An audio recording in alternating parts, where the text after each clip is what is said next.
Hey everyone, today I'm excited to welcome Boston College alumni Peter Bell to the BC Zoom room. Peter is a current partner with Amity Ventures in San Francisco.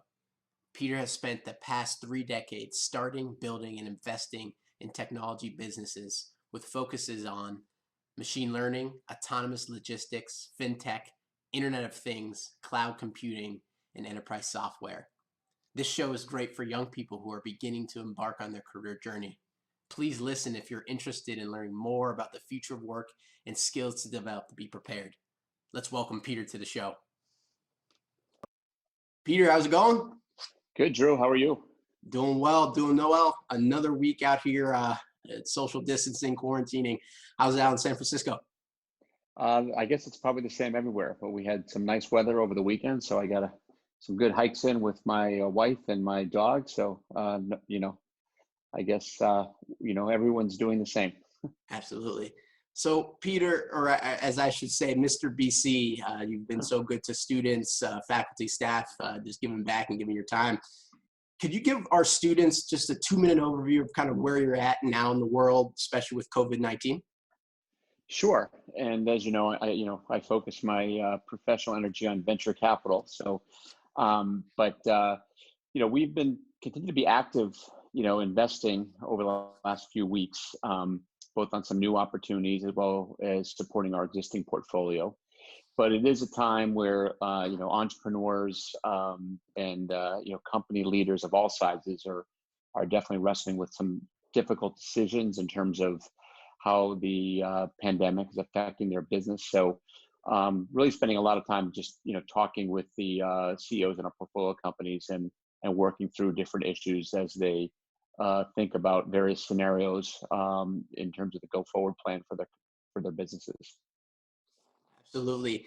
And with this kind of current environment where we see kind of everything coming to a standstill, what's the perspective? And you don't have to get too deep into details, but just when you think of startups, it's more of the kind of just traditionally when students think of startups, maybe it's a faster growing, cash burning companies. Kind of what's the outlook when you as an investor talk with the CEOs of these companies, kind of how they position themselves to both weather the storm and then take advantage of the after effects of COVID-19?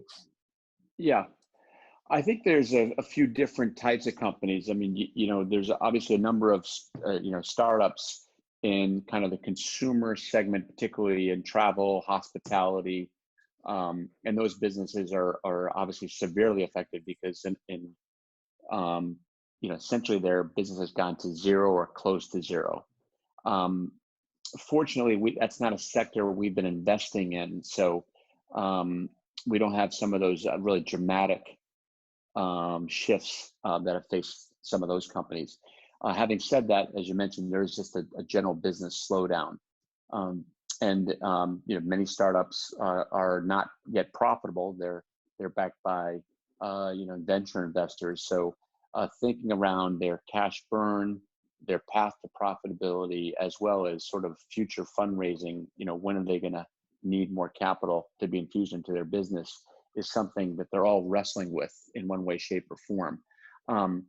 Having said that, several companies that provide software that really helps business get more efficient, or help deal with the exploding cybersecurity needs, data storage needs, kind of cloud infrastructure, are actually doing fairly well in this environment.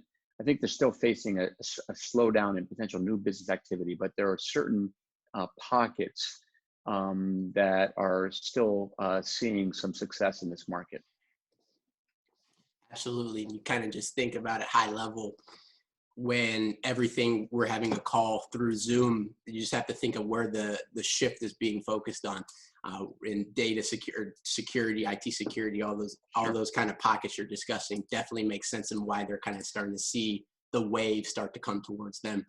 So Peter, if we could kind of backtrack a little bit for our students, just to kind of let them understand and see kind of the multiplicity of career paths that can be taken, I call it career journeys. Could you kind of bring us back to your 22-year-old story? I think you started in accounting, and just kind of walk us through a little bit of where you first started, maybe those first few years out of BC. Sure. I was an accounting major at BC, and I joined a public accounting firm right after BC, and realized after only a few months it wasn't the right business for me. It's a very important industry, and one that employs a lot of students coming out of BC, but it just wasn't the right fit for me. So I decided to make a shift. I had some friends all from BC who were the year ahead of me, and they were at a startup company in Natick, Massachusetts called EMC. So I had the good fortune that they introduced me to the founders, the E and the M, which were the two founders, Dick Egan and Raj Marino at EMC, and they offered me a job.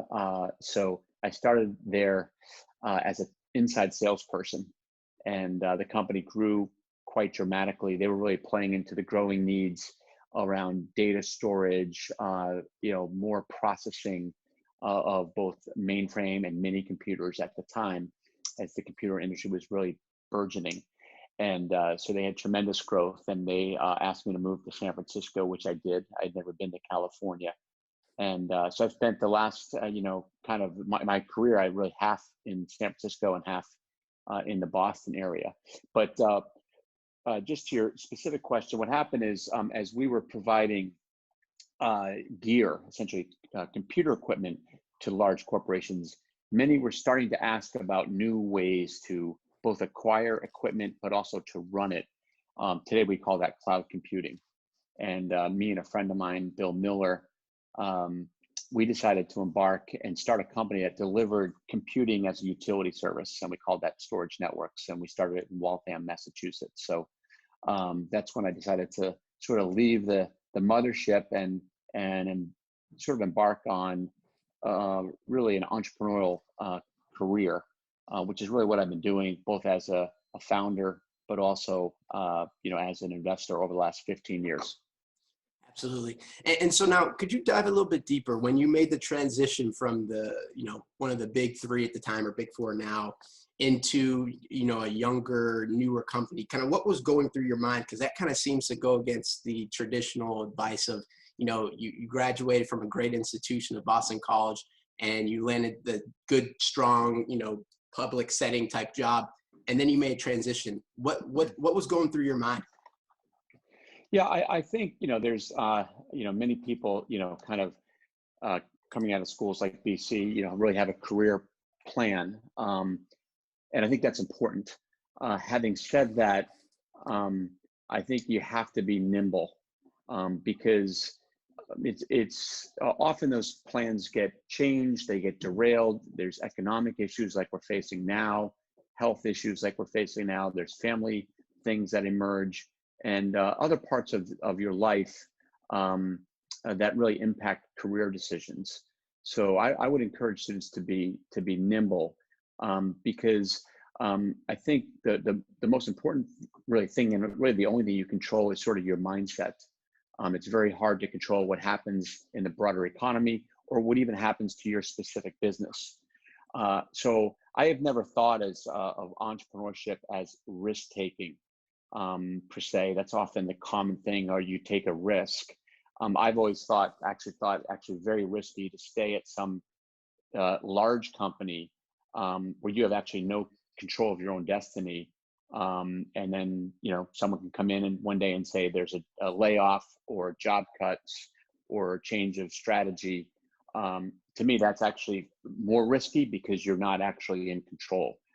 Someone else or some larger entities in control of your destiny. So I had a professor who I remember very fondly, who, when I would go talk to him, and he was a mentor to me, his name was Jeff Timmons. He was a professor actually at Harvard Business School. And I would go to him periodically, Jeff, I'm kind of getting the bug. I want to start my own company. What's the right time? And he said, you'll know when you have enough nuggets. And what he meant is when you have the right, kind of level of knowledge and unfair advantage that you think you've garnered to go embark on that opportunity. And so at some point I thought I had my nuggets. And I would encourage students to really think about their careers as where they can really be in control of the steps they take. And if you look at entrepreneurship, most great entrepreneurs, if I always encourage students to look at the products and the services you use every day, whether that's Apple or Google or something like Instagram or Microsoft. Most of those companies are started by people in their 20s. In fact, all of those companies are started by people in their 20s. And to build a really great company takes a long time. So it's something you should get started on pretty soon if you're going to actually build something that's consequential. Absolutely. And I think what you said there was very powerful, because we had Lindsay LeBou, who I think BC alumni as well. Yep. She is the controlling your destiny is one of the most important things. And she spoke about it from the aspect of, I just want to be able, I may not be able to do everything, but I want to be able to take some control. And her ventures and what she's done, she even in a corporation, she said, I want to go to an area where I think is going to grow because I can control more of my work and who I'm around in my hustle than in maybe the traditional position. And so last question on the EMC jump, because I think it's important, I want to get this out, is what was the kind of cultural difference, or what were you looking for when you got there, when you were looking to join? Yeah, I remember two distinct things around that. Is one, when you're working maybe at a very large organization, and I was working at a large public accounting firm, there's sort of a, here's how long it takes to get to these various levels. To get to manager is this long, and get to partner is that long. And it was very different when I was, talking to the folks at EMC. It was sort of all based on performance. There was no path, to how long it's going to take for you to achieve, certain levels of success. So I appreciate that it was more performance-based as opposed to tenure-based. And I think that's critical. Secondly is the people I met, whether they were the leaders of the company, the founders, or the various people in their sales, customer service, marketing, engineering, was a passion. Sometimes you'll hear the expression, drink the Kool-aid, but those people had really drank the Kool-aid. There was a clarity of mission, and that people really thought that they were part of something special. And I think you can get that in all size companies, Drew, but I think you'll typically find it's really contagious in a startup in a good way, because you're all part of this sort of taking the hill. And that was a really part of my time at EMC. Absolutely. That's so powerful. So following up, right? So you said Jeff Timmons, an old professor who was a very impactful in kind of your starting your journey. He said, you'll know when you catch the bug, or when you have the tidbits kind of to go. Yep. Can you kind of talk towards that in terms of maybe skills that you were able to develop both in your accounting days and then in your early Yep. sales and customer, service roles? Yeah. Two words I always think about when I look at an entrepreneur about investing, that sort of ties into your question, is sort of hunger and relevance. And the relevance piece means, why are you, relevant to actually starting, building, and leading this company for the long term? And that relevance comes from your knowledge of the industry, the networks you have built in terms of, recruiting for talent, in terms of accessing customers, accessing investors. So how relevant are you to that opportunity? And then sort of, why do you have an unfair advantage versus someone else? Is it technical know-how? Is it innovation in the business model? Is it your customer reach? So there's some attributes that we're trying to determine when we meet an entrepreneur. And I think going back to your, my time is, I had been at EMC for about 8 years. So I really had, I think, myself and my co-founder, sort of unique knowledge of what was happening around customers' buying habits and the emergence of these robust fiber optic networks that allowed you to deliver these computing services outside the data center. And I think that's what gave us an unfair advantage in terms of time to market. And I think that's so so valuable, especially that last point, is what's your unfair advantage? You stayed in that industry for 8 years before you decided then to start your own venture. And you immediately caught the early wave. And then in 2000, you were able to liquidate and get out of that business. But I think kind of with the premise of this show and how we kind of want to help prepare students for the current state of times with a impending recession and kind of giving them actionable advice. You haven't gone through, or you're not going through this recession as a student, but you've seen many in your long career. What would you say are some valuable advice or kind of nuggets of knowledge to give young people, maybe even your sons, that are valuable today? Sure.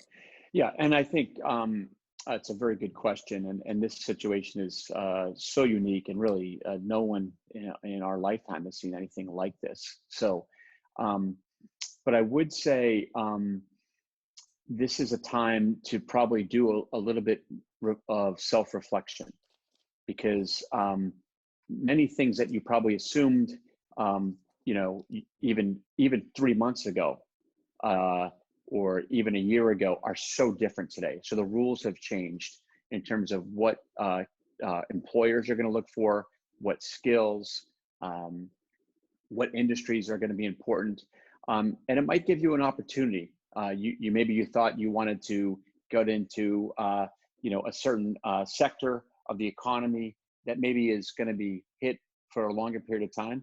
So maybe you look at other things, other passions you had.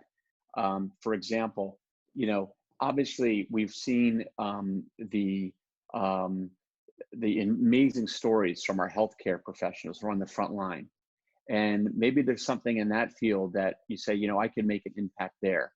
You've looked at things around what's happening in our supply chain for the goods and services we need every day, from food to pharmaceuticals and other services. And maybe you say, wow, that's an area where I could apply some skills I learned at Boston College to really an industry around becoming an expert in supply chain. I think you look around things like automation, where maybe a time where it's not safe to send a worker into a certain project, but you could send a machine in. So around kind of robotics, automation, machine learning. So there's a number of areas that I think are going to be very exciting areas and very important to our world.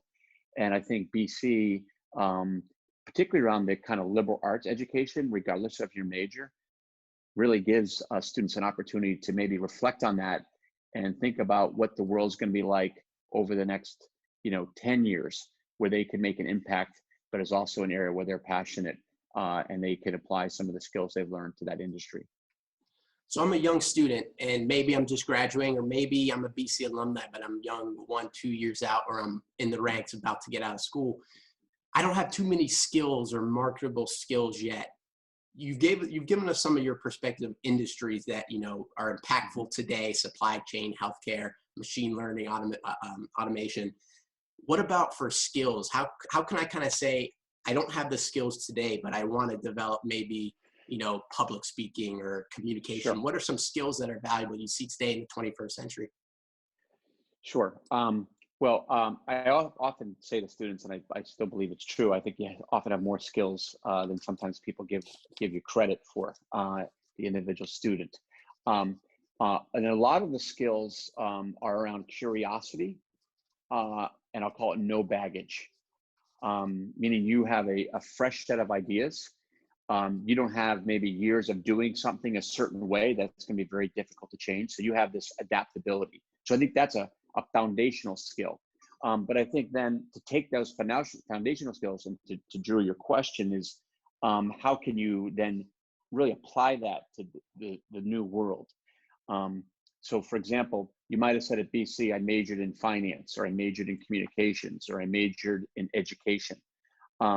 Well, I think all of those jobs are really important, those skills, but maybe you could take a software class online and learn how to write code, because I think software is going to become the language of almost every industry. And you can learn a lot of those skills online, and many other skills online.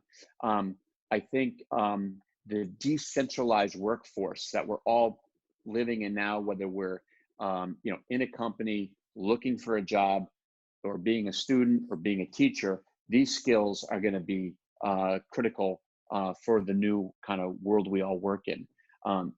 So I think about skills you can develop.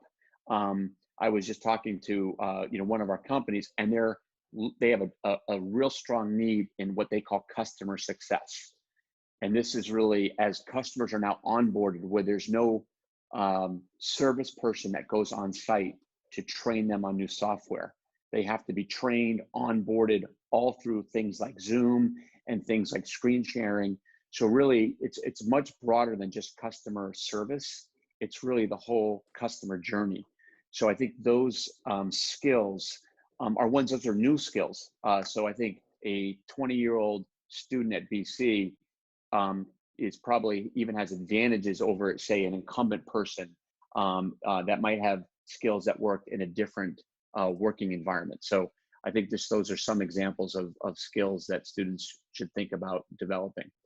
Absolutely. And I think, like you just said, it's the advantage really is not having the baggage of, years of doing it one specific way or kind of in the company's way that allow you to be nimble and adaptable. Could you dive a bit deeper, because you sent me something from Matt Mullenweg, who's the CEO of WordPress, and it's kind of around the kind of current environment we're in today. We're having a BC Zoom room call, and we're thousands of miles apart, but it's kind of the disrupted workforce model. Could you kind of talk through that a little bit in your perspective and where you see that heading, and how students can prepare to be able to work not in the same place as their counterparts? Yeah, no, it's a great question. I think companies, and WordPress is a good example. There's been companies that are way ahead of the curve in terms of what they call remote work or distributed. I think distributed workforce is probably a better way to describe it. And I think that there's, and many students are developing it now because they're in classrooms with their professors, remote, the students are distributed, etc.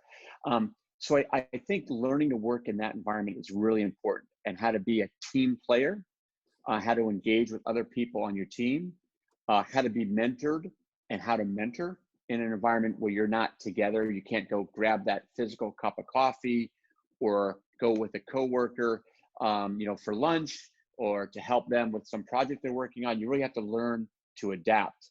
And it's still new to me, because I kind of grew up and worked in the traditional environment where you're in the office with your team. If you have an issue, you go grab the person and chat a little bit, or you bump into them at the water cooler, or whatever the expression is. So I think really understanding how these technologies work, how you can collaborate on these technologies is going to become a really important skill, and one that I think people are going to be forced to learn. But then I think there's going to be young people, particularly young people, who learn how to use these to your advantage. I think one great example of that, I really was blown away last Thursday evening, just a few days ago. The students at Boston College that are involved in the Shea Center, they ran their annual demo day. And that's an event I usually fly back for, because there's always 10 or so amazing student teams. Well, the 4 or 5 students that really ran that, and they are all current BC students, they did it, and they had a live stream on YouTube, and it was so professionally done. And it was in some ways, it was actually a better event and a more exciting event. And the number of visitors we had was by far, larger than we've ever had who have physically attended the event on campus. And we also had some special guests show up, like Doug Flutie and Jerry York and others. So it was great. So I think there's going to be ways to capitalize on this. And I think students learn how these technologies and tools around the distributed workforce can create much higher levels of efficiency for companies, are going to have a significant leg up. So we have to give a quick shout out, like you said, to Kelsey Renda, Jared Doyle. I think Jack McClelland is one of the partners what started Shea. but they've done an excellent job. And kind of this BC room got its origin from them being able to connect with the CEO of Wayfair to partners in California to yourself all over the globe to access that to our students at kind of the click of a finger, and being able to learn and understand that valuable insights. It's kind of the efficiencies at scale, and it's now there's no real room that you can't get into you can't get into. So quick shout out to them, but like you said, it was awesome and they've done a great job. So yeah, amazing. Yeah, amazing. I just think also all these technologies in some give people really more access, maybe to attend an event that they either didn't have time or they didn't have the budget to travel to the event. And I think the Shea Center event last Thursday is a great example of that. So here's a question for you, because this is a theory that I've heard floated around before, but now that it's kind of impacted us, it's really kind of come prevalent to me. It's where information is now democratized. And like you said, the access is so much easier, where kind of in the 20th century and early, 2000s, having the valuable information was more of like your kind of your deciding factor, what kind of made or broke you. Now it's more of information. You can find that everywhere, but it's kind of connecting those different ideas and people together to make it into something better. Do you kind of have any thoughts around that theory, or kind of anything to add to that? Oh, I think it's a very important topic, Drew. And I think, and many of us, the good fortune we have, and I think most BC students fit in this, is we have access to the internet, and that is a huge democratizer. And I think, like, for example, my wife and I are taking a course at Yale right now. It's free. There's over a million people taking it. It's called The Science of Happiness, right? And it used to be a class for 25 or 30 Yale students. So the fact that we could take a course at Yale, a phenomenal professor, is amazing. So I think there's so much to be, to leverage, some of these great technologies, like Zoom, like YouTube, like Coursera, etc. That's just amazing. That's the power that the internet and kind of everything being on the web provides. There's no barrier. So that's great. And I think that, I don't want to get too deep into that because outside the realm of the conversation, but that changes the way we look at education and how it can be more impactful to more people. Peter, last question for you, because I think a lot of, BC alumni, myself included, and current students, just kind of want to know why you're so passionate about Boston College and why you've kind of lived the lift as you climb motto to kind of the ultimate extreme. Sure. Well, I think for me, Boston College is one of the most important institutions of my life. When I met my wife there, so it's really kind of been a foundation of our family. I have a son who's a current Boston College student. And for me, it's really around the people I met both as a student that I'm still friends with. We actually did a Zoom surprise party for a friend who had a birthday on Saturday, and it was 8 couples. In fact, all 8 had met at BC, and just sharing. We couldn't be there with him in person, but we did a little Zoom party. But it's really around the people I met. And it's also around what BC has given me, both as a student and over the years, in terms of everything from job opportunities to kind of new people, both young students, faculty members, members of the Jesuit community. And I think it's really the mission of Boston College, and probably never more important. I actually, been thinking BC, has always been a very important educational institution, an important institution as a Catholic university. But I think going forward, it's going to even take a more important role, because I think we've all learned, no matter what industry you're in, around what's your family situation, around this idea of men and women for others, Boston College has never been more important. So for me, being associated with the school when I entered the campus in September of '82, and looking back now, for close to 40 years, it's really been an amazing part of my life and my family's life, and really proud to be associated with Boston College, and really excited about the next a decade plus of what's going to happen with members of the Boston College community. Well, I think the entire BC alumni community and students share the same sentiments. And if you look in your background, you have the BC license plate. I see a couple BC plaques. So you live and breathe, and you got a BC chair right there. So that's awesome. Yeah, so, we have a lot of fun BC stuff throughout our house, and when we moved out here, we got the BC license plate, and then my son put it on his car, but now he moved it to Boston, so he left me the license plate. Absolutely, that's great. That's great, and I think there's no better way to transition into the once an Eagle, always an Eagle, fire round. Are you ready, Peter? Absolutely. Great. So I'll set the stage. Easy one, first one. So it's a Saturday night, 11. No, it's about 1:30. We just got back. Mary Ann's Lower Live is still open. It closes at 2. You're with your buddies, maybe your wife at the time. What are you ordering from late night? Oh, well, when I was there, we went up to, there was a sub shop in Roncalli that was open to 2 in the morning called MDQ's. Okay. So we didn't have all the DoorDashes and Uber Eats. So we would have gone up to MDQ's, and I probably got a large Italian sub. Large Italian sub. I love it. And I've never heard of that one. So we'll have to add that to the archive of what we've heard. Great. Second question, favorite professor, administrator, staff at BC during your time, if you had to narrow it down to one, if you can. Father McGowan. Father McGowan. I had him for a strategy class in the Carroll School of Management.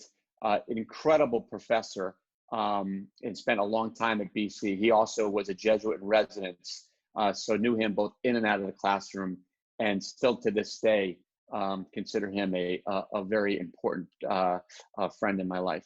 Awesome. And the final one, and this is for parting students here currently and ones to come. What's one piece of advice or one thing you recommend students do at BC before graduating? I probably, there's so many, but I would say take a walk. Start on the upper campus at Fenwick. Probably do it alone. Maybe put your favorite song on and just walk the campus all the way down to lower campus, and really appreciate the beauty of the campus and the history and all the people that have come before you. That's great, Peter. Really appreciate it. For any student that might have listened to this and has resonated with this talk, or this has hit some ideas that they've been kind of floating in their head, what's the best way that they can get in touch with you? I'm really easy to reach, Drew, and I'm happy to talk to any students. I'm on LinkedIn. It's probably the easiest because I'm easy to find. And if someone messages me on LinkedIn, always happy to arrange a call, whatever it might be, just to brainstorm or to learn a little bit about what the student's thinking about and see if I can be helpful in any way. That's great. And could you just explain that just a little bit deeper? Because I know this, but I want to make sure others know this as well. As a venture capitalist in San Francisco, you interact with a lot of younger entrepreneurial companies in the startup world. So you're interfacing, correct? And correct me if I'm wrong, with, we'll call it 22-year-olds to 32-year-olds on quite the frequent basis, correct? Absolutely. I meet a lot of young people. One of the, companies I was fortunate to invest in was a company called WePay. It was started by 2 BC students, Bill Clerico, Rich Aberman. I had met them their freshman year at BC in 2003. They actually, one of them interned for me. And then a year after they graduated BC, I invested in their company. So I love meeting BC students. I love meeting BC alums. Often, it's an initial conversation, and it may lead to something where it's, it could be an introduction that I make. It could be an introduction you make. So I look at it as a two-way street, and, it's been, so I'm very easy to reach. I get as much out of these conversations and connections as the students or the alums do. So I really hope people reach out to me. Great. And in a future episode, we might have to get those two guys back on the show and do They would be great. That'd be awesome. Good. Peter, it's been a pleasure. Thank you so much. Right. Stay Thank safe you, and Drew. healthy. Thank you. You as well. Take care. Take care.